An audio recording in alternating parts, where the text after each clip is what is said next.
अघासुर वध की कथा सुनाने के पश्चात श्री शुकदेव जी बोले, हे राजा परीक्षित, अघासुर को मारने के पश्चात भगवान श्री कृष्णचंद्र जी अपनी सखाओं सहित ग्वाल गाय बछड़ों सहित यमुना में जाकर स्नान किया।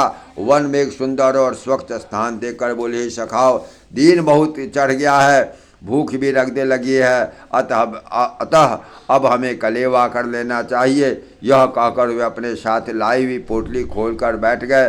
बंशी को उन्होंने अपने फेटे में खोस रखा था। उन्हें देखकर अन्य ग्वाल बालों ने अपने फेट ढाक के पत्तों से बनाकर अपने साथ लाए हुए कलेवे की पोटलियाँ खोलकर श्री कृष्ण जी के चारों ओर बैठ गए। सभी ग्वाल बालों के बीच बैठे हुए वे ऐसे शोभायमान हो रहे थे जैसे तारों के बीच चंद्रमा। खाते हुए सभी ग्वाल बाल अपने भोजन को उत्तम बताने लगे। तब भगवान श्री कृष्ण जी उस ग्वाल बालों के पत्तल से कौर उठा कर खा लेते। कभी इस ग्वाल बाल के, कभी अपने हाथ का कौर उन्हें खिलाने लगते। इस प्रकार ग्वालों का जूठन करते देख ब्रह्मा जी के मन में शंका उत्पन्न हुई, क्या यही परम ब्रह्म परमेश्वर हैं, जो परमेश्वर बड़े बड़े यज्ञ हवन आदि की पवित्रता से तैयार की हुई सामग्री का भोजन ग्रहण नहीं करते, एक ग्वालों के बालों का जूठन कैसे ग्रहण करेंगे।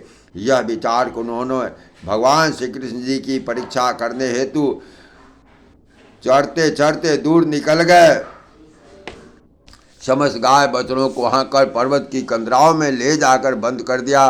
तब ग्वाल बालों ने देखा हमारी गौवें कहीं भी दिखाई नहीं दे रही है। तब वे भगवान श्री कृष्ण जी से कहने लगे।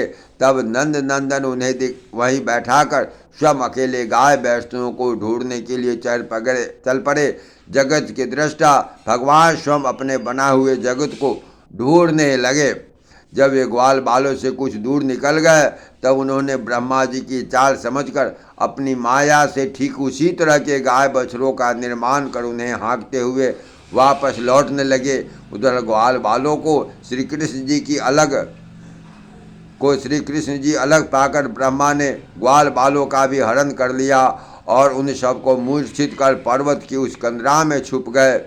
जिस स्थान पर मदन मुरारी ग्वाल बालों को बिठाकर ले गए थे वहाँ उन्हें न पाकर अपने मन में विचार करने लगे, जब ग्वाल बाल अपने घरों को नहीं पहुँचेंगे तो उनके माता पिता को बहुत दुख होगा। तब वे अपने माया से ठीक उसी तरह के ग्वाल बाल उत्पन्न कर दिए और संध्या के समय गाँव को वहाँ के ग्वाल बालों से हंसते बतियाते हुए वृंदावन पहुँचे। उन की माताएं उन बालकों को अपना बालक समझकर उन्हें प्रेम पूर्वक दही माखन मिश्री खिलाने लगी। जय जय श्री सीताराम। हे परीक्षित, उन बछड़ों और ग्वाल बालों के प्रति ब्रजवासियों की प्रीति दिन पर दिन बढ़ती ही चली गई। तब बलराम जी सोचने लगे कि ब्रजवासी जैसा प्रेम मुझसे और श्री कृष्ण जी से करते हैं वैसा ही प्रेम अपने बालकों और गाय बछड़ों से करने लगे हैं। इसका क्या कारण है? सारा वृंदावन कृष्णमय हो रहा है। जब इसका रहस्य उन्होंने भगवान श्री कृष्ण से पूछा तो उन्होंने मंद मंद मुस्कुराते हुए कहा,